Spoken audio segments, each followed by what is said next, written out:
नमो अरिहंताण नमो सिद्धाण नमो आयर्याण नमो ओवध्यायाण नमो लोये सव साहुण ऐसो पंच नमोकारो सव पावकणासनो मंगलानंत संदेशिं परमं हवाई मंगलम।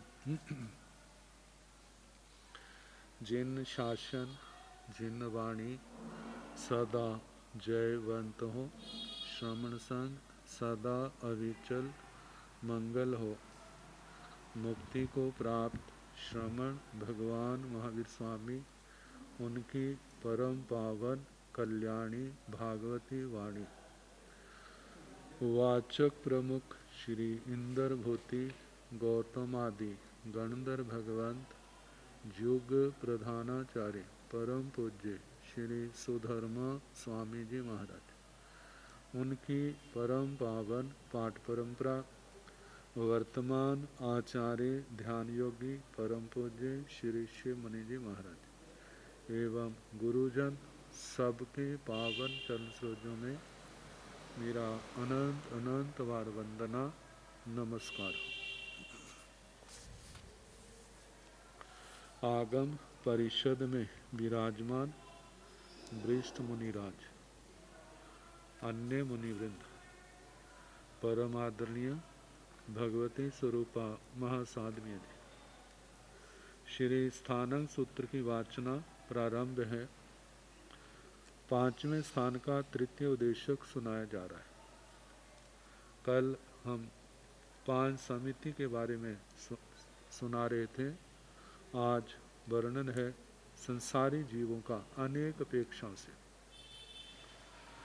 पंचविहा संसार समावन्नगा जीवापणता तंजाहा एक इंदिया जाव पंच इंदिया एक इंदिया पंच गैया पंचा गैया पणत्ता तंजाहा एक इंदिये सु वज्रमाणे एक इंदिये हिंतो जाव पंच इंदिये हिंतोबा उव वज्जेजा से चेवणम से एक इंदियतम विप जहमाणे एक इंदियताय वा जाव पंच इंदियताय वा गच्छेजा बेंदिया पंच गैया पंचा गैया एवं चेव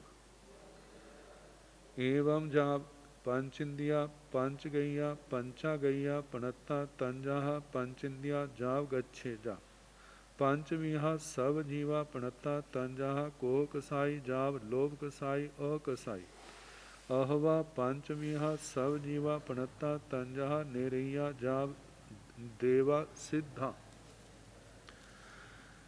तो इसमें पहला सूत्र जो है, पंचविहा संसार समावन्नगा जीवा पणत्ता, संसार समापन्नक जीव, संसार पर्याय को प्राप्त संसारी जीव, वे पांच प्रकार के कहे हैं। पंचविहा पांच प्रकार के, पंचविद पांच प्रकार के, संसार समावन्नगा संसार समापन्नक संसार पर्याय को प्राप्त, जीवा पणत्ता जीव पणत्ता प्रज्ञप्ता कहे हैं। तंजाहा जैसे कि एक इंद्रिया जाव पंच इंद्रिय, एक इंद्रिय एक है इंद्रिय जिनमें वे एक इंद्रिय जीव हैं, जिसमें पृथ्वी काय अपकाय तेजस काय वायु काय वनस्पति काय के जीव आते हैं। जाव पंच इंद्रिया जाव से दो इंद्रिय दो जीव, दो इंद्रिय जीव, दो इंद्रिय जीव का मतलब सीप शंख जोक अलसिया जे आते हैं। त्रिंद्रिय में जू लीख चाचड़ जे ढोरा सुलसली दो इंद्रिय में। त्रिइंद्रिय में आते हैं चतुरिंद्रिय जीव, चतुरिंद्रिय में मक्खी मच्छर भंवरा टिड्डा पतंगा बिच्छू आदि। और पंचेंद्रिय जीव में नारकी भी आते हैं, जलचर स्थलचर उर्पुर भुजपुर, जलचर स्थलचर खेचर उर्पुर भुजपुर जे आते हैं। मनुष्य आते हैं और देव देवियां आते हैं। तो ये सारे पंच इंद्रिय, इस प्रकार जितने संसारी जीव हैं उनको 5 भागों में बांटा। 1 इंद्रिय, 2 इंद्रिय, 3 इंद्रिय, 4 इंद्रिय, पंच इंद्रिय। आगे बताया है एक इंद्रिया, पंच गैया, पंचा गैया प्रणता। 1 इंद्रिय जीव, 5 गैया मतलब 5 गति को जाने वाले होते हैं, और 5 आगैया 5 स्थान, 5 गति 5 स्थानों से आने वाले होते हैं। जहाँ पर 5 गतियाँ जो बताई हैं, जो 5 प्रकार के जीव ऊपर बताए हैं, 1 इंद्रिय, 2 इंद्रिय, 3 इंद्रिय, 4 इंद्रिय, पंच इंद्रिय। तो 1 इंद्रिय में जीव जो जन्म लेते हैं वे 1 इंद्रिय से भी आया हो सकता है। 1 इंद्रिय जीव मर करके पुनः 1 इंद्रिय बन गया, और 1 इंद्रिय जीव जो पैदा हुआ है वो 2 इंद्रिय जाति से भी आया हो सकता है, वह 3 इंद्रिय जाति से भी आया हो सकता है, 4 इंद्रिय से भी और पंच इंद्रिय से भी। तो इसी बात को बताया तन जहा जैसे कि एक इंद्रिय सो उ वज्र माणे। 1 इंद्रिय जीव 1 इंद्रियों में पैदा होता हुआ, 1 इंद्रिय हिंतोबा जाव, 1 इंद्रिय हिंतो जा, पंच इंद्रिय हिंतोबा उव वजेजा, वह 1 इंद्रियों से भी आकर के उत्पन्न हो सकता है, 2 इंद्रिय से भी आके उत्पन्न हो सकता है, ऐसे त्रिंद्रिय, चतुरिंद्रिय, पंच इंद्रिय जीवों से भी आकर के उत्पन्न हो सकता है। तो 1 इंद्रियों में अब जैसे कहा जाता है 1 इंद्रिय, 2 इंद्रिय, 3 इंद्रिय, 4 इंद्रिय तो हो गए। 5 इंद्रियों में नारकियों से आके 1 इंद्रिय में पैदा नहीं होता, 5 इंद्रिय त्रिंचों से आके पैदा हो सकता है और हो जाते हैं, और मनुष्यों से भी पैदा हो सकते हैं, लेकिन जुगलियाँ नहीं पैदा होते। और देवों में दूसरे देवलोक तक के देवी देवता, भवनपति, वाणव्यंतर, ज्योतिषी पहला दूसरा देवलोक, जहाँ के देव देवियाँ 1 इंद्रियों में, सब में नहीं, तेजस काय और वायु काय में नहीं, इनमें केवल पृथ्वी काय, अपकाय और वनस्पति काय, और उनमें भी बादर श्रेणी में जो पैदा होते हैं, सूक्ष्म में नहीं। तो इसलिए कहा है कि 5 जातियों से, 5 स्थानों से, मतलब 5 स्थानों से जो आकर के पैदा होते हैं, और मरने के बाद उससे चेवणं से 1 इंद्रिय, 1 इंद्रियतम विप जहमाणे 1 इंद्रियताय वा जाव पंच इंद्रियताय वा गच्छे जा। 1 इंद्रिय जीव जब 1 इंद्रिय जीव को 1 इंद्रिय के भव को छोड़ता है, तो छोड़ने के बाद वह 1 इंद्रिय से लेकर के पंच इंद्रिय तक कहीं पर भी अपने कर्म के अनुसार जन्म ले सकता है। जैसे 1 इंद्रिय जीव ने भव पूर्ण किया, तो वह भाव पूर्ण करके पृथ्वी काय, अपकाय, तेजस काय, वायु काय, वनस्पति काय में कहीं भी जन्म ले सकता है। और 1 इंद्रिय भाव छोड़ करके वह 2 इंद्रिय में भी पैदा हो सकता है, 3 इंद्रिय में भी पैदा हो सकता है, 4 इंद्रिय, पंच इंद्रिय में, लेकिन पंच इंद्रिय के सारे स्थानों में पैदा नहीं हो सकता। जैसे 1 इंद्रिय जीव मर के नरक में नहीं पैदा हो सकता, और वह देवगति में भी पैदा नहीं हो सकता। और 1 इंद्रिय जीव है वह जुगलियों के रूप में भी जन्म नहीं ले सकता, ज़्यादा ज़्यादा करोड़ पूर्व तक की आयु का जीव बन सकता है। तो बताया है कि 1 इंद्रिय जीव एक इंद्रियतम विप जह माणे, 1 इंद्रिय पर्याय को छोड़ता हुआ वह जो है 1 इंद्रिय के रूप में भी जन्म ले सकता है, 2 इंद्रिय के रूप में भी, त्रिंद्रिय के रूप में भी, चतुरिंद्रिय के रूप में भी, और पंचेंद्रिय के रूप में भी। आगे कहा बेंदिया, पंच गैया, पंचा गैया एवं चेव। जैसे 1 इंद्रियों का कहा, 2 इंद्रिय जीवों का भी ऐसे कहना। 2 इंद्रिय जीवों में 1 इंद्रिय से आके भी जन्म ले सकते हैं, 2 इंद्रिय जीवों में 2 इंद्रिय जीव मर करके पुनः भी 2 इंद्रिय बन सकता है, और त्रिंद्रिय से भी आके 2 इंद्रियों में पैदा हो सकते हैं, चतुरिंद्रिय से भी और पंच इंद्रियों से भी। अब 2 इंद्रियों में, पंच इंद्रियों से जो पैदा होते हैं, ये ना नरक से आता है ना देवगति से, ये केवल त्रियंच पंच इंद्रिय या त्रियंच मनुष्य जो संख्यात वर्ष की आयु वाले, संख्यात वर्ष की आयु वाले का मतलब करोड़ पूर्व तक की आयु वाले, इनमें पैदा हो सकते हैं। जुगलिय मर करके, जुगलिय तो नियम से मर करके देवगति में जाने वाले होते हैं, तो इसलिए और गतियों में वह नहीं जाते। तो कहा है 2 इंद्रिय जीव इन 5 स्थानों से आ सकता है, और इन 5 स्थानों में जन्म ले सकता है काल करके। आगे एवं जा पंचेंद्रिया, पंच गैया, पंचा गैया प्रणता, तन जहा पंचेंद्रिया जाव गच्छे। एवं से मतलब त्रिंद्रिय का भी ऐसे कहना, त्रिंद्रियों में 1 इंद्रियों से आकर के भी जीव जन्म लेते हैं, दो इंद्रियों से भी, त्रिंद्रियों से भी, चतुरिंद्रियों से भी, पंच इंद्रियों से, लेकिन इनका दो इंद्रियों के समान ही कहना।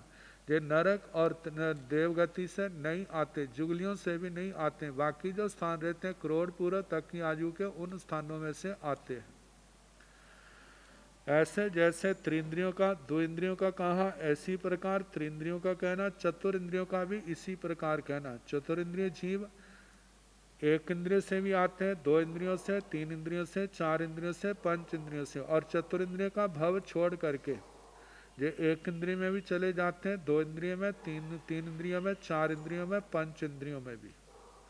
आगे पंचेंद्रिय जीव जो हैं ये भी पांचों स्थानों से आते हैं और पांचों स्थानों को जाते हैं। तो पंचेंद्रिय जीव आकर के पृथ्वी काय से भी पैदा होते, एक इंद्रिय से भी पैदा होते हैं, दो इंद्रियों से भी, तीन इंद्रियों से भी, चार इंद्रियों से भी, पंच इंद्रियों से भी। अब यदि पंच इंद्रियों में पैदा होते हैं तो एक इंद्रिय जीव जो है, एक इंद्रिय जीवों से आकर के पंच इंद्रियों में पैदा होते हैं। इसमें कहा जाता है पृथ्वी काय, आप काय, तेजस काय, वायु काय, वनस्पति काय के जीव तो पंचेंद्रिय त्रिंचों में आकर के पैदा हो सकते हैं। लेकिन मनुष्यों में पैदा होते हैं तो मनुष्यों में केवल तेजस काय और वायु काय को छोड़ करके शेष जो तीन है वो वे ही जीव पंचेंद्रिय मनुष्यों में पैदा हो सकते हैं। एक इंद्रिय जीव देवगति में नहीं जा सकते, ना नरक गति में जा सकते, ना जुगलियों के रूप में पैदा हो सकते हैं। तो कहा कि एक इंद्रिय जीव पंच इंद्रियों में एक इंद्रियों के जीव भी आते हैं, दो इंद्रियों से भी आ सकते हैं, तीन इंद्रियों से, चार इंद्रियों से और पंच इंद्रियों से भी जीव आकर के पंच इंद्रिय के रूप में जन्म ले लेते हैं।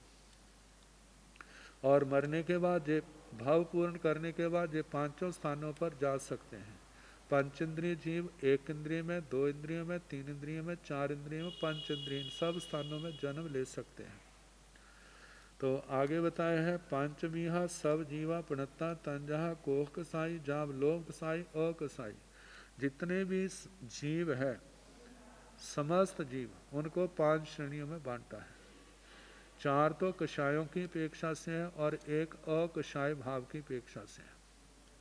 तो पांचवीहा सब जीवा प्रणता सारे जीव पांच प्रकार के कहे हैं। तंजहा जैसे के कोह कसाई क्रोध कषाय वाले, मान कसाई मान कषाय वाले, माया कसाई माया कषाय वाले, लोभ कसाई लोभ कषाय वाले, अकसाई अकषाई जी। 10वें गुण स्थान तक कषायों वाले जीव हैं। कहा जाता है नरक में, त्रेंच में और देवगति में तो चारों कषाय हैं। और कषायों में नरक में क्रोध की प्रधानता है, त्रियंच गति में माया की प्रधानता है, मनुष्यों में मान की प्रधानता है और देवगति में लोभ की प्रधानता है। अब मनुष्य गति में चार कषाय वाले भी होते हैं, तीन कषाय वाले भी होते हैं, दो वाले भी होते हैं, एक वाले भी होते हैं और अकषाय भी होते हैं। अब इनमें कहा जाता है 9वें गुण स्थान से नीचे तो चारों कषायों वाले होते हैं। जब 9वें गुण स्थान में पहुंचते हैं आधा पार कर जाते हैं। तो उसके बाद जो है करो 9वें गुण स्थान के 6 भाग करते हैं। पहला भाग जो है, पहले तीन भाग तो वेदों के आते हैं, नपुंसक वेद, स्त्री वेद, पुरुष वेद। अगले 3 भाग हैं तो चौथे भाग में मान शांत हो जाता है, अक्षय हो जाता है और उसके पहले क्रोध होता है, फिर मान होता है, फिर माया होती है। 10वें गुण स्थान में केवल लोभ कषाय है और उसके बाद 10वें से ऊपर 11वें गुण स्थान में चारों कषाय शांत हैं और 12वें गुण स्थान में चारों कषाय क्षीण है। 13वें 14वें अवस्था में भी 12वीं कषाय क्षीण है। तो 11, 12, 13, 14 गुण स्थान इनमें जीव अकषायी होता है और उससे नीचे जीव जो है वो सकषायी होते हैं। तो इस प्रकार मतलब सारे संसार के जीव जो हैं जो 5 भेद हैं, क्रोध कषाय वाले, मान कषाय वाले, माया वाले, लोभ वाले, सिद्ध भगवान जो हैं वो सारे के सारे अकषायी हैं। 10वें गुण स्थान से ऊपर अकषायी हैं। तो इस प्रकार सारे जीवों को इन 5 भागों में बांटा है कषायों की अपेक्षा से। अब इसके आगे अहवा पंचमीहा सब जीवा प्रणतात्वा सारे जीव 5 प्रकार के कहे हैं। तंजाहा नेरैया जाव देवा सिद्धा नेरैक नारकी 5 प्रकार के सारे जीव कहे हैं, जैसे कि नेरैया नेरैक नारकी, त्रिख जोड़ियाँ त्रयंच, मनुष्य मनुष्य, देवा देव और सिद्धा 5वीं श्रेणी जो है वह सिद्ध भगवंतों की है। तो इस प्रकार सारे जीव अलग गतियों की अपेक्षा से 5 प्रकार के कहे, 4 गतियां संसार की और 5वीं सिद्ध गति।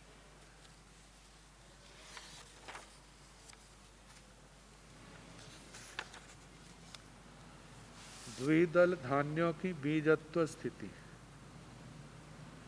पहले भी दूसरे स्थान में आया था। इन धान्यों की 2 साल की स्थिति रहती है, इन धान्यों की 5 साल की है, और कई धान्य ऐसे होते हैं जिनकी 7 साल तक की स्थिति होती है, वो आगे आएगा। तो इस स्थान में 5वें स्थान की अपेक्षा से 5 साल की स्थिति वाले धान्यों का वर्णन आ रहा है कि इन धान्यों का उत्पत्ति की क्षमता जो है, उत्पत्ति स्थान है 5 साल तक सुरक्षित रहते हैं जब बड़े संभाल करके रखे जाए। तो बताया अह भंते कल मसूर तिल मुग मास निफाव कुलथ आली संदक संतीर्ण पाली मंथकाणं एतेसीणं धन्नाणं कुट्ठा उत्ताणं जाव सालीणं जाव केवय्यं कालं जोनि संचिट्ठाई गोयमा जहन्नेणं अंतो मुहूर्तं कोसेण 5 संवत्सराई तेण तेणं परं जोनि पमिलायाई जाव तेण परं जोनि बोछे पणते। अह भंते हे भगवान, कल कल कहते हैं मटरों को, मटर, मसूर ये भी जिनसे दालें बनती हैं उस रूप में काम आते हैं, धान्य है। तिल जिनसे तेल निकलता है, मुग मुदग मूंग कहते हैं जिसको, मास जो उड़द के लिए आता माश, निफाव निष्पाव ये भी धान्य विशेष है। कुलथ कुलथ ये पहाड़ी धान्य है। आली संदक आली संदक ये भी धान्य विशेष है। संतीर्ण संतीर्ण पलिमंथक पलिमंथकाण पलिमंथक पलिमंथक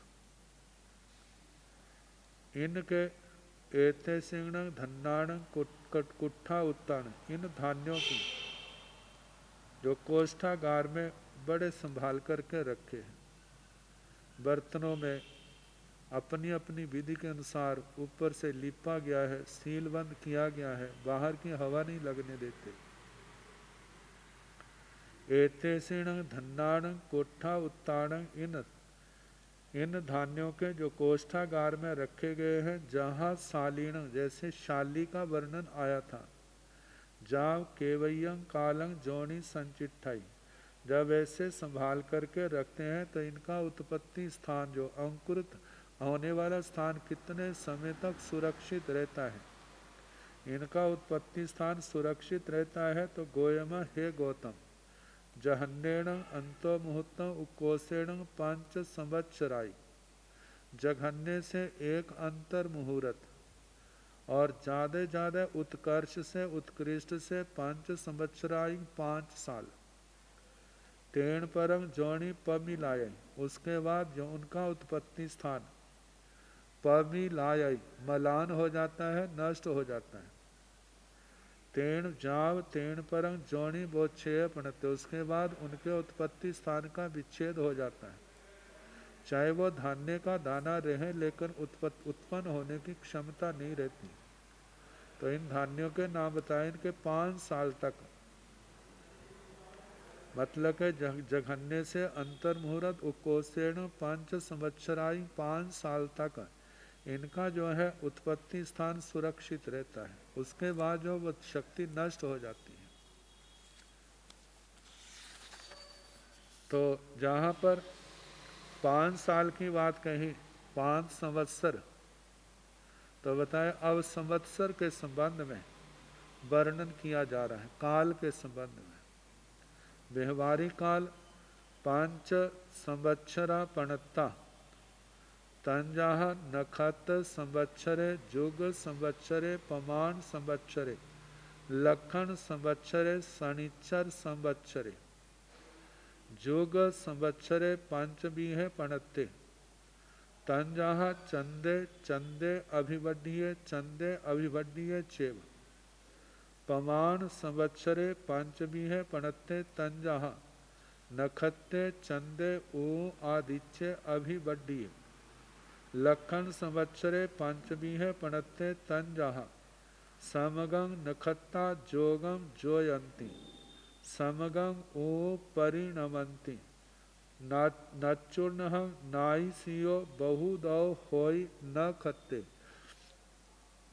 विषमं पवालिनो परिणमंती अणोदोसो देंती पुफ फलम वासंग ने सम्मं वासई तमाहु संवत्सरं कम्मं शशि सगल पूर्णमासी जोय विषम चारी न खत्ते कड़ुओ बहुदाओ तमाहु संवत्सरं चंदं पुडवी दगाणं तो रसं पुफ फलाणं तो देई आदिच्यो अप्पेणवी वासेण सम्मं निफज्जय सत्संग आदिच्य तेय तविया खाण लव दिवसा ओ परिणमंती पूरिंथी रेणु थलाई तमाहु अभिवड्डियं जान।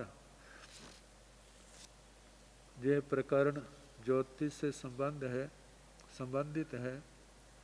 तो पहले कहा है कि 5 संवत्सरा पणत्ता, 5 प्रकार के संवत्सर कहे गए। संवत्सर साल को कहते हैं। तंजाहा जैसे कि नक्षत्र संवत्सरे, नक्षत्र संवत्सर, सबका वर्णन अलग अलग प्रकार का है। नक्षत्र संवत्सर, युग संवत्सरे, युग संवत्सर, पमान संवत्सरे, प्रमाण संवत्सर, लक्षण संवत्सरे, लक्षण संवत्सर,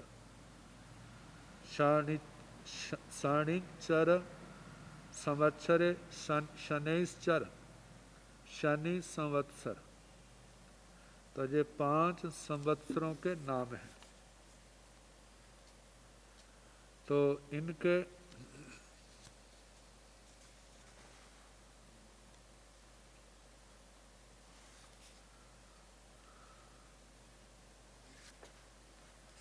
पहला नक्षत्र संवत्सर, इसके बारे में कहा चंद्रमा का 28 नक्षत्रों के साथ रहने का कालमान जो है नक्षत्र मास होता है। तो 12 नक्षत्र मासों का एक नक्षत्र संवत्सर होता है। बताया जाता है कि चंद्रमा का 28 नक्षत्रों से स्पर्श जो है ज्योतिष के हिसाब से वो 1 महीने में हो जाता है। तो ऐसे 12 मासों का जो है चंद्रमा के हिसाब से एक नक्षत्र संवत्सर है। दूसरा युग संवत्सर, युग संवत्सर 5 प्रकार का होता है, जिसमें आगे बताया जाएगा चंदर अभिवर्धित, चंदर और अभिवर्धित। तो 5 सालों का, 5 संवत्सरों का एक युग होता है। तो युग के 5वें भाग को संवत्सर कहते हैं। तो इन 5 संवत्सरों में 3 तो चंद्र नाम से आए हैं और 2 अभिवर्धित। तो जब चंद्र संवत्सर होता है तो उस समय तो साल में 12 ही महीने होते हैं। जब अभिवर्धित संवत्सर होता है तो साल में 13 महीने होते हैं। जैसे हम देखते हैं जिस समय अभिवर्धित संवत्सर होता है तो उस समय लौंद का महीना अधिक मास पड़ता है। यदि वो अधिक मास चौमासे के अंदर आए तो 5 महीने का चौमासा होता है, और यदि वो चौमासे के अतिरिक्त आए तो चतुर्मास लेट बैठता है, देरी से प्रारंभ होता है और देरी से उठता है। तो इनमें 5 सालों में 3, पहले 2 चंद्र संवत्सर है, तीसरा अभिवर्धित है 13 मास का, चौथा फिर संवत्सर चंद्र संवत्सर है और 5वां अभिवर्धित है। तो ऐसे 5 वर्षों का 5 सालों का एक युग होता है। तो युग का 5वां हिस्सा जो है वो युग संवत्सर के नाम से कहा जाता है।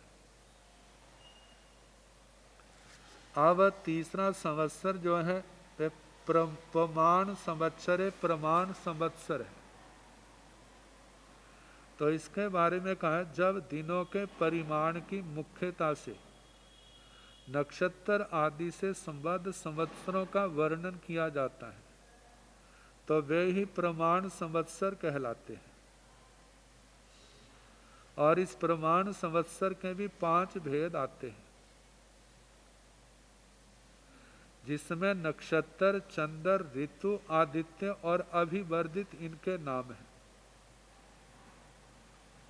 इनमें से नक्षत्र मास जो है वह स्थायी सही 21/67 दिन का होता है, और ऐसे 12 महीनों का 300 स्थायी दिन और 51/67 दिन का ये नक्षत्र प्रमाण संवत्सर होता है।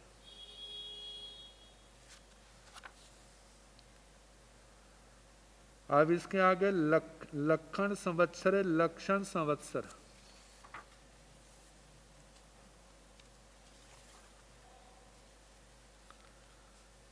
लक्षण संवत्सर के संबंध में कहा कि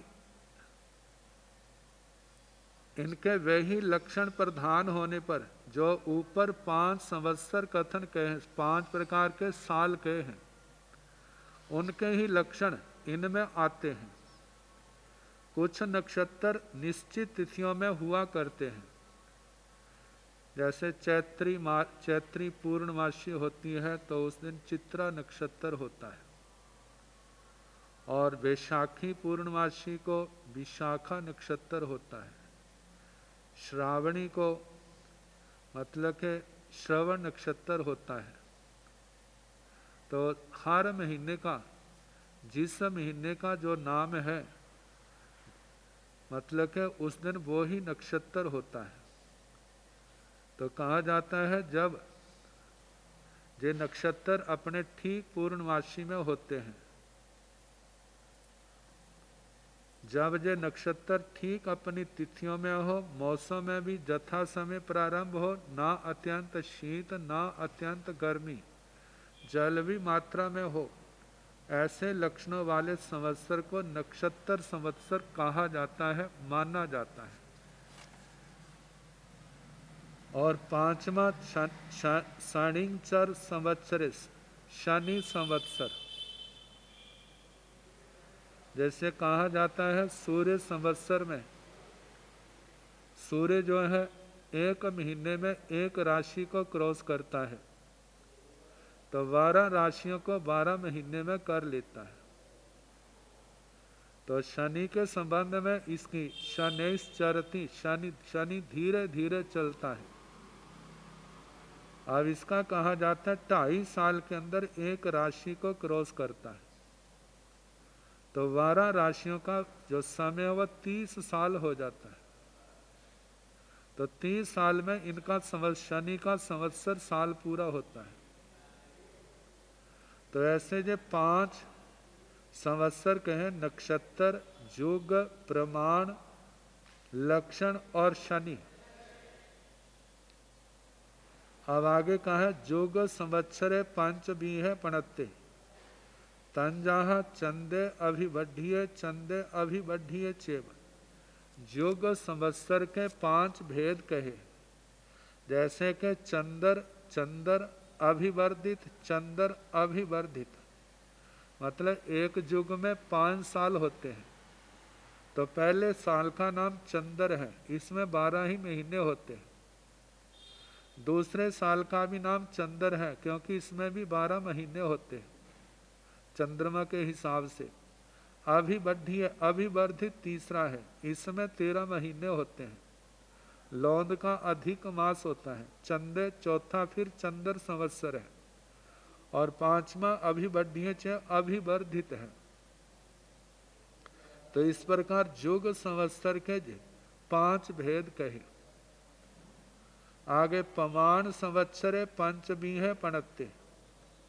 प्रमाण संवत्सर जो है ये भी 5 प्रकार का कहा है। तंजाह जैसे के नक्षत्र चंदे ऊ आदित्य अभिवर्धीय। नक्षत्र चंद्र ऋतु आदित्य अभिवर्धित। तो इनके संबंध में जो कहा है,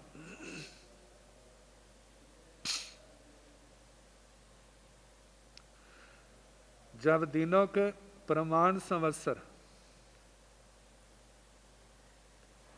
इनमें पहला जो नक्षत्र प्रमाण संवत्सर है, ये पहले बताया था, इनमें से नक्षत्र मास स्थायी सही 21/67 दिन का होता है। और ऐसे 12 महीनों का, इसी प्रमाण के 12 महीनों का एक नक्षत्र प्रमाण संवत्सर होता है। और दूसरा चंद्र, चंद्र के संबंध में कहा कि कृष्ण पक्ष की प्रतिपदा से लेकर के पूर्णमासी तक समाप्त होने वाला जो 29 दिन पूरे हैं। और 30वां दिन जो है 62 मतलब दिन के 62 हिस्से किए जाएं तो उसमें से 32 लेने हैं, बाकी छोड़ देने। इतना प्रमाण इनका तिथि का जो हिसाब होता है, तो इतने दिनों का चंद्र मास कहलाता है। और 12 चंद्र मास 354 दिन है। और 12/62 इतने दिनों का एक चंद्र प्रमाण संवत्सर साल होता है। सूर्य के साथ मिलाने के लिए इसलिए अधिक मास जोड़ दिया जाता है ताकि सूर्य और चंद्रमा का योग ठीक बैठ जाए। आगे ऊ जो ऋतु शब्द से है, ऋतु संवत्सर, ऋतु प्रमाण संवत्सर 30 दिनों का एक ऋतु मास होता है। 60 दिनों की एक ऋतु होती है। और 360 दिनों का एक ऋतु प्रमाण संवत्सर माना जाता है। आगे आदित्य प्रमाण संवत्सर है। आदित्य प्रमाण संवत्सर सूर्य 183 दिन उत्तरायण और 183 दिन दक्षिणायन रहता है। हम देखते हैं जैसे 22 दिसंबर का जो अंग्रेजी हिसाब है, उसके बाद जो है जो सूर्य निकलने का स्थान होता है और उसके बाद धीरे धीरे जो है उत्तर की ओर बढ़ता जाता है। और 21 जून के आसपास का जो साइंस के हिसाब से वो दिन है, वहाँ से फिर ये दक्षिणायन की ओर होता है। मतलब ज्योतिष के हिसाब से जब निकलने का स्थान इनका उत्तर की ओर से जब दक्षिण की ओर बढ़ता जाता है, तो वो तो है दक्षिणायन। जब दक्षिणायन से निकलने का स्थान जो है उत्तर की ओर बढ़ता जाता है, वह उत्तरायण है। तो दोनों में 183 दिन का समय लगता है। तो सारे मिलाकर के 366 दिनों का एक आदित्य संवत्सर बनता है। एक आयन का समय जो है 6 महीने है। मतलब के उत्तरायण के भी 6 महीने और दक्षिणायन के भी 6 मास। तो ऐसे 366 दिन 12 महीने का ये आदित्य संवत्सर होता है। जो आज के युग में मतलब के डेटें हैं, तिथियां हैं, तारीखें हैं और ज्योतिष के हिसाब से प्रविष्टे आते हैं, वो इसी आदित्य संवत्सर के अनुसार होते हैं। कहते हैं जब सूर्य जो है 28 नक्षत्रों को पार करता है, 28 नक्षत्रों की 12 राशियां बन जाती हैं। तो जिसके अंदर एक एक राशि को क्रॉस करने में 6-6 एक एक महीना लगता है, और उसी के हिसाब से संक्रांति का दिन आता है। जब एक राशि से दूसरी राशि में सूर्य प्रवेश करता है तो उसको संक्रांति, संक्रमण काल, एक राशि से दूसरी राशि में आया, और एक राशि को क्रॉस करने में उनका 1 महीने का समय लगता है। तो इस प्रकार ये 12 महीने का समय सूर्य संवत्सर कहलाता है। आदित्य मास जो है 30.5 दिन और 12 महीने के 366 दिन बैठ जाते हैं। आगे अभिवर्धित संवत्सर है। यह संवत्सर 13 महीने का होता है। चंद्र संवत्सर में अधिक मास पड़ने से वह चंद्र संवत्सर ही अभिवर्धित कहलाता है, जिसके अंदर 31 दिन पूरे हैं और 32वां जो है एक दिन के 124 हिस्से करें तो 121 हिस्से लेते हैं, तो इनको मिलाने से अभिवर्धित मास होता है। इस प्रकार 12 अभिवर्धित मासों का ही एक अभिवर्धित संवत्सर होता है। ज्योतिष का विषय है, ज्योतिष का ज़्यादा अभ्यास होता है, फिर इसका वर्णन किया जा सकता है पूर्ण रूप से। अब इसके आगे जो संवत्सरों के लक्षण है, कौन संवत्सर कैसा होता है। लक्षण संवत्सरे पंचमी है पणत्ते तंजाहा। लक्षण संवत्सर 5 प्रकार का कहा है। तंजाहा जैसे कि समगम नखत्ता जोगम जोयंती, समगम ओ परिणमंती, न चूर्ण नाई सियो, बहु उदय होई न खत्ते। नक्षत्र संवत्सर जो है, समगम नखत्ता जोगम जोयंती, जो नक्षत्र हैं जो पूर्णमासी है और जिस महीने की है उसके उस दिन वही नक्षत्र होगा। तो वैसे नक्षत्र सम्यक प्रकार से योग, मतलब उनका योग होता है। समगम ओ परिणमंती, और ऋतुओं का परिणमन भी एक ठीक होता है, जिसमें कहा जाता है जिससे सारी रात चंद्र से प्रकाशमान हो, ऐसी पूर्णमासी हो। नक्षत्र विषमचारी हो, अर्थात पूर्णमासी का जो नक्षत्र होना चाहिए उसके अतिरिक्त अन्य ही कोई नक्षत्र हो, और जिसमें शीत उष्ण पानी की अधिकता भी हो। इन लक्षणों वाला संवत्सर चंद्र संवत्सर कहलाता है। और जो लक्षण संवत्सर है, नक्षत्र संवत्सर,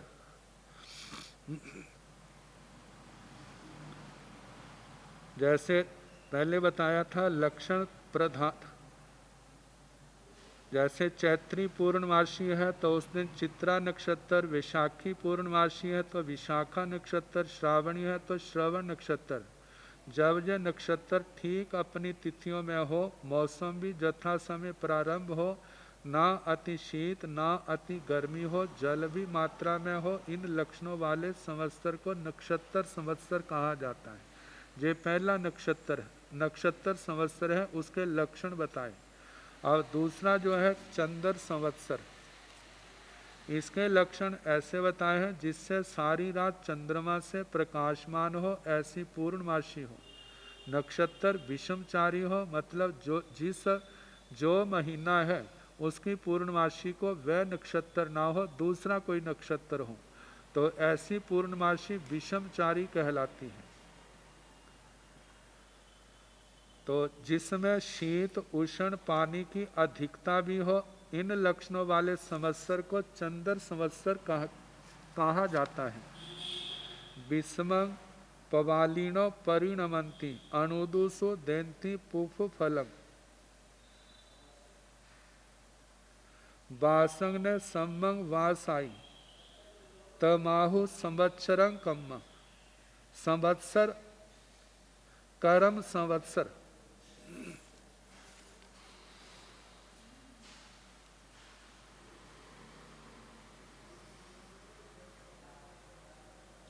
कहते जिस संवत्सर में बिना समय के बीज अंकुरित हो,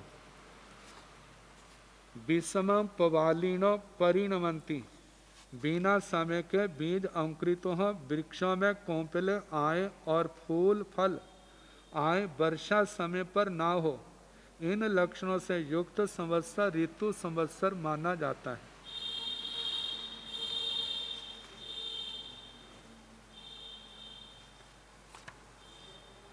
शशि सगल पुण्यमासी जोय विषम चारी नखत्ते, कड़ुआ बहुदौ तमाहु संवत्सरंग चंदम।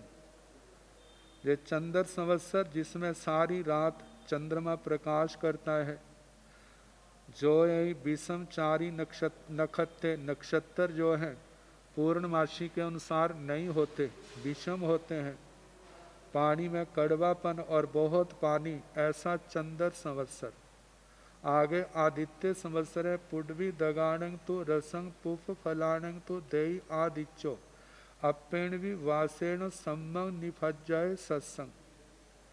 कहते जिस समय पृथ्वी पानी का जो रस है, पुफ फलाणंग तो देई आदित्यो, आदित्य जो है मतलब इनके अंदर रस की विशेषता होती है, रस विशेष पड़ता है।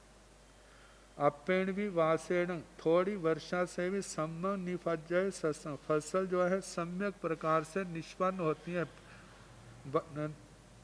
फसल पैदा होती है। तो ऐसा जो साल है उसको आदित्य संवत्सर कहा जाता है। और पांचवा अभिवर्धित है आदित्य तेय तविया खान लव दिवसा ओ परिणमंती, पूरिंथी रेणु थले आई तमाहु अभिवढ़ियं जान। अभिवर्धित संवत्सर के संबंध में कहा जाता है जिस वर्ष में क्षण लव मुहूर्त दिवस और ऋतुएं सूर्य के तेज से तप्त होकर व्यतीत होती है, गर्मी बहुत पड़ती है, आंधी तूफान अधिक आए, वायु से उड़ी हुई धूलि से गड्ढे भर जाए, वह अभिवर्धित संवत्सर माना जाता है।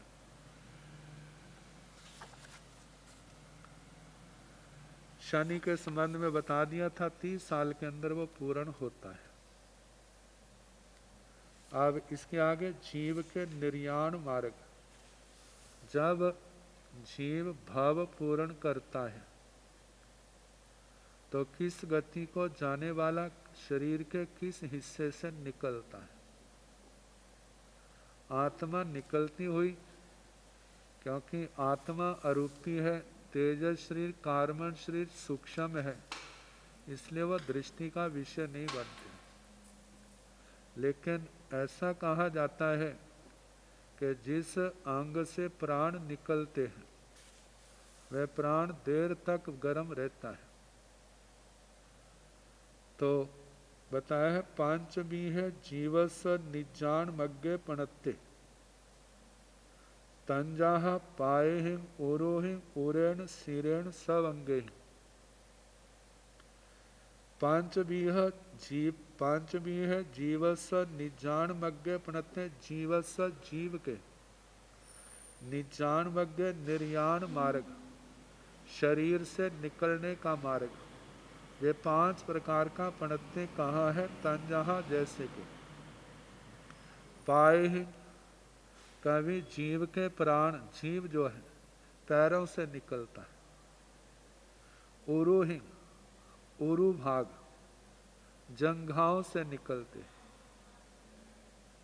उरेण, उरेण का उरस वक्षस्थल छाती से निकलते। सिरेण, कभी सिर से निकलते। सब अंगे, और कभी जो है समस्त अंगों से निकलते। तो ये 5 प्रकार का बताया है किस स्थान से निकलता हुआ जीव किस गति को जाने वाला होता है। तो बताया है पाए निजान माणे निरयं गामी भवई, उरोहि निजान माणे तिरिय गामी भवई, उरेण निजान माणे मणुअ गामी भवई, सिरेण निजान माणे देवगामी भवई, सभ्य निजान माणे सिद्धि गई पज्जव साणे पणत्ते। पाए निजान माणे, जब आत्मा के प्रदेश पैरों से निकलते हैं तब जीव निरयं गामी भवई, नरक गति को जाने वाला होता है। ओरोहिंग निजान माणे तिरिय गामी भवे। जब उरु भाग से जंघाओं से प्राण निकलते हैं तो उस समय आत्मा त्रियंच गति को जाने वाला होता है। उरेण निजान माणे मणुआ गामी भवई। उरस वक्ष स्थल से छाती से प्राण निकलते हैं तो मनुष्य गति को जाने वाला होता है। सिरेण निजान माणे देवगामी भवी। सिर से जब प्राण निकलते हैं तो आत्मा देवगति को जाने वाला होता है।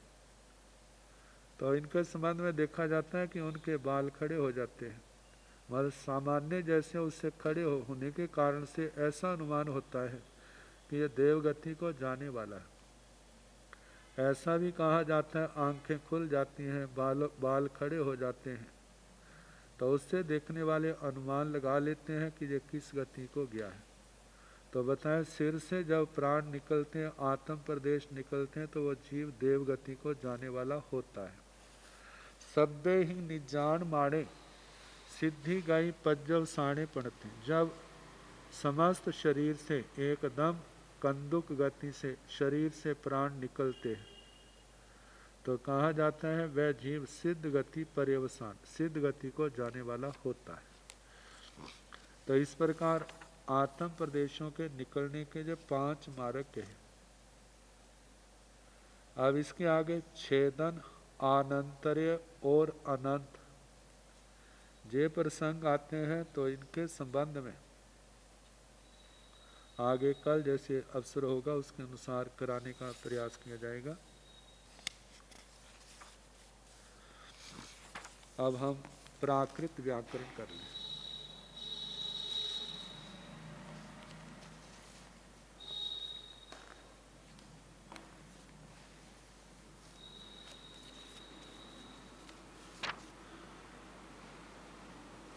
इसका 32वें पाद का 32वां सूत्र है। अजाते पुंसः। अजाति वाची ने पुलिंगात स्त्रियां वर्तमानात नीर व भवती। कहा कि जो शब्द पहले तो पुल्लिंग हो और दूसरा कहा है कि वह जातिवाचक ना हो, किसी जाति का वर्णन करने वाला ना हो, तो ऐसे पुल्लिंग शब्द से स्त्री लिंग की विवक्षा में जब उसको स्त्री शब्द स्त्रीवाचक शब्द बनाना है, स्त्री लिंग का शब्द बनाना है, तो उसको ङी प्रत्यय जो है विकल्प से होता है। ङीर वा भवती विकल्प से होता है। तो जो नील शब्द है ये जातिवाचक नहीं है। संस्कृत साहित्य में इसके लिए ङी का प्रयोग नहीं होता, ङी प्रत्यय का प्रयोग नहीं किया जाता। तो कहा कि प्राकृत भाषा में विकल्प से ङी प्रत्यय करते हैं। जब नील शब्द को ङी प्रत्यय किया तो ङ का लोप कर देते हैं, ल के अ का लोप कर देते हैं और मिलाने पर नीली बन जाता है। आगे सी प्रत्यय करने पर उसका लोप हो जाता है तो नीली शब्द रहता है, तो ईकारांत शब्द बन जाता है। जैसे नदी शब्द के रूप चलते हैं नाई, ऐसे इसके रूप चलेंगे। जब ङी प्रत्यय नहीं करते तो आप प्रत्यय करते हैं। नील जमा आप, प की संज्ञा करके लोप कर देते हैं और स्वर्ण दीर्घ करके नीला। तो जब नीला कर देंगे तो लता शब्द से लया शब्द बना है, जहाँ रमा शब्द से आकारांत है, वैसे रूप इसके चलेंगे। नीली और नीला। अब इसके आगे काली, काले वर्ण से काली और काला। तो जहाँ पर भी काल शब्द से नी किया, जैसे नीली शब्द बना था ऐसे ही काली शब्द बना। तो इसके इकारांत के समान रूप चलेंगे स्त्रीलिंग में। जब नी नहीं होगा तो आ प्रत्यय करने पर काला रूप बन जाता है, तो आ करने पर इसके आकारांत के समान रूप चलेंगे। आगे हसमाणी हसमाणा, हसमाणी में जब हसमान शब्द है, इसके आगे नी करेंगे तो हसमाणी बन जाएगा। जब नी नहीं होगा तो आ करके हसमाणा बन जाएगा। जे अजाते पुंस है, जय विकल्प से नी करता है। आगे सुप नहीं सुप नहा, जैसे शूरप नखा, इसका रूप सुप नहा सुप नह बनता है।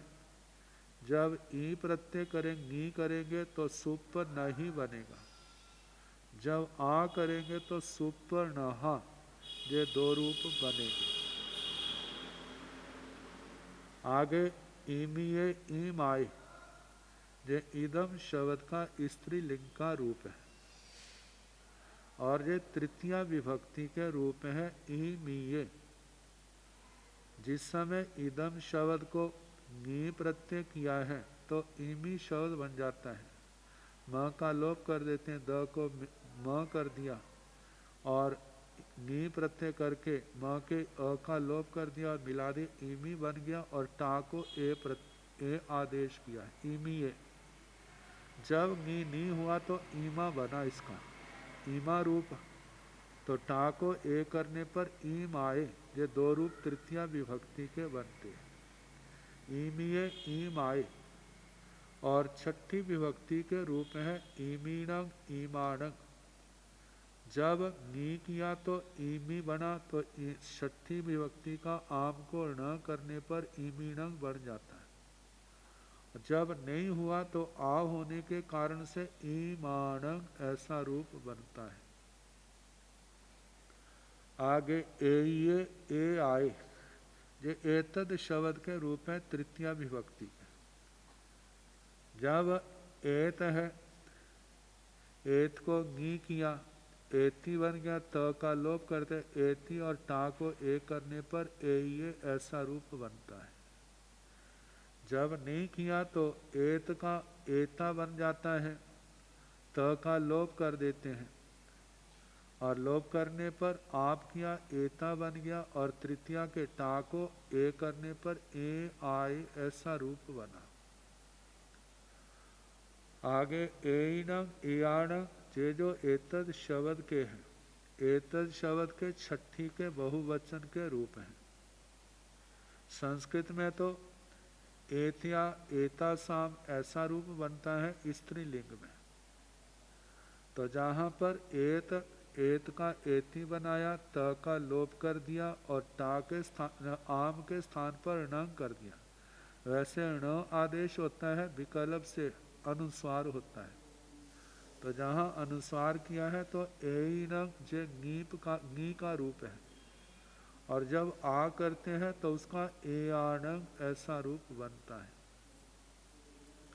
कहते हैं जे अजाते रीतिकम, जहाँ जाति शब्द क्यों नहीं लिया, वो इसलिए नहीं लिया कि जाति शब्द में नी जो होता है वो नित्य होता है।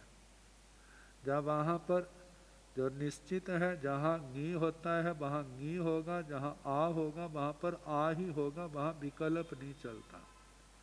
जैसे करिणी, करिणी जो हथिनी के लिए आता है, तो जहाँ पर नी नित्य है करिणी बना।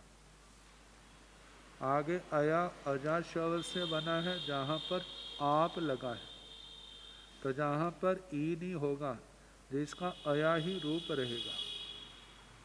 आगे एडका से एलिया बनता है, पेड़, तो जे भी आकारांत है, आ प्रत्यय लगा है। अप्राप्त भाष्यम विभाष्यम, तो कहा जाए संस्कृत के नियमों के अनुसार है। तो कहा कि जैसे गौरी कुमारी जे शब्द हैं, जे सारे संस्कृत के समान ही चलेंगे। जो तो विशेष है उनका बता दिया, बाकी जो है संस्कृत में जो स्त्रीलिंग में उनका जैसा रूप चलता है उसी के अनुसार नी और आप आ किए जाते हैं। तो अब इसके आगे 33वां सूत्र है किंग जत तदोस्यमामि। जहाँ पर भी विकल्प से नी का विधान किया है कुछ अंतरों को छोड़ करके। सी आम और आम ये तीन प्रत्यय हैं। सी प्रथमा का एक वचन, आम द्वितीया का एक वचन और आम जो छठी का एक बहुवचन है। इन प्रत्ययों को छोड़ करके इन तीन शब्दों से जो सर्वनाम शब्द है किम किम जात और तद, कहा कि इन तीन प्रत्ययों को छोड़ करके इनके आगे स्यादव परे एभ्य स्त्रियां नीर वा भवती, इन शब्दों से स्त्री लिंग की विवक्षा में नी प्रत्यय जो है विकल्प से होता है। तो जैसे एक वचन में तो जहां पर नी नहीं होगा तो किंग का का बनेगा और यत का जा बनेगा, तद का सा बनता है, त को स हो जाता है। अब किम को क आदेश करते हैं और आ करके स्त्रीलिंग में का रूप बना देते हैं। और जत का त का लोप करके य को ज करके ज रह जाता है और आ प्रत्यय करने पर जा बन जाता है।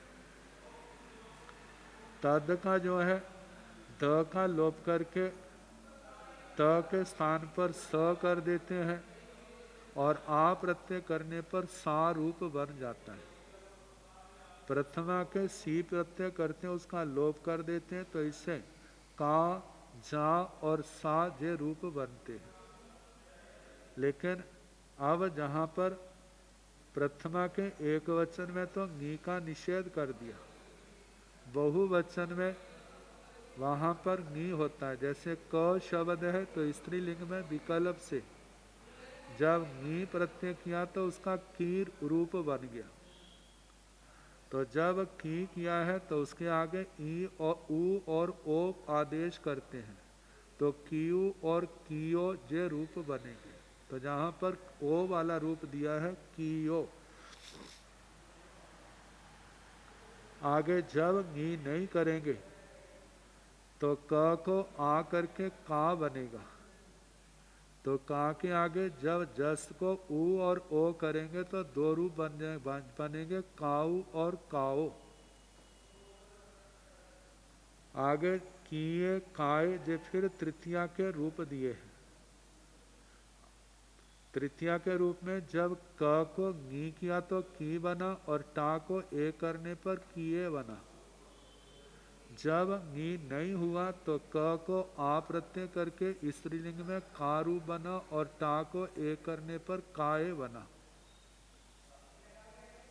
अब इसके आगे किम के रूपों में सप्तमी का बहुवचन के रूप दिए। जैसे किम को क आदेश किया है, आगे सप्तमी स्त्रीलिंग की विवक्षा में नी प्रत्यय जब किया तो की बन गया, आगे सु प्रत्यय करने पर की सु ऐसा रूप बना। जब नी नहीं हुआ क को आ प्रत्यय हुआ स्त्रीलिंग में तो का रूप बना और सु करने पर कासु बना, कीसु कासु। तो जैसे जो किम के रूप बताए हैं इसी प्रकार जद के रूप बताए जत के। एवं इस प्रकार जियो जाओ, ज को ज का आदेश किया है, त का लोप और नी करने पर जी बना और जस को ओ आदेश करने पर जियो बना। जब ई नहीं हुआ तो स्त्रीलिंग की विवक्षा में आ प्रत्यय किया तो जा बना और प्रथमा के बहुवचन में जाओ रूप बना। तद शब्द का भी इसी प्रकार तियो और ताओ। तद को जो स होता है जो प्रथमा के एक वचन में ही होता है और स्थानों पर नहीं। तो तियो और ताओ द का लोप नी किया ती बन गया, जस को ओ करने पर तियो। जब ई नहीं हुआ तब आ करके ता बना और जस को ओ करने पर ताओ रूप बना। तो आगे कहा है कि अस्य मामी इति किम, कहते सी अम और आम को क्यों छोड़ दिया? इसलिए छोड़ना है क्योंकि जहां पर नी वाले रूप नहीं मिलते, तो जहां पर जो सी प्रथमा के एक वचन में का जा सा जे रूप बने, मतलब नी ना होकर के आ किया है तो क का बना, ज का जा बना, स का सा बना, सी का लोप कर दिया है। प्रथमा द्वितीया के एक वचन में अम किया है तो हरस्व अमी जे आगे सूत्र आता है। आम प्रत्यय परे हो तो पूर्व के दीर्घ स्वर को ह्रस्व हो जाता है। उससे जहां पर कांग जंग तंग रूप बना तो का जा ता था, उसका मतलब के ह्रस्व हो गया, अम के अ का लोप हो जाता है, अमो अस्य और म को अनुस्वार हो गया। ऐसे कंग जंग तंग ऐसे रूप बने। छठी के बहुवचन में कान जान तान, ये भी का जा ता है और इनको आम प्रत्यय किया, उसके स्थान पर न करने पर मिलाने पर कान जान तान बन जाते हैं। लेकिन अनुस्वार भी इनके स्थान पर विकल्प से होता है तो काणंग जानंग ताणंग ऐसा रूप भी बनता है। आगे 34वां सूत्र आएगा, उसका फिर जैसे समय होगा कराने का प्रयास करें। नमो अरिहंताणंग, नमो सिद्धाणंग, नमो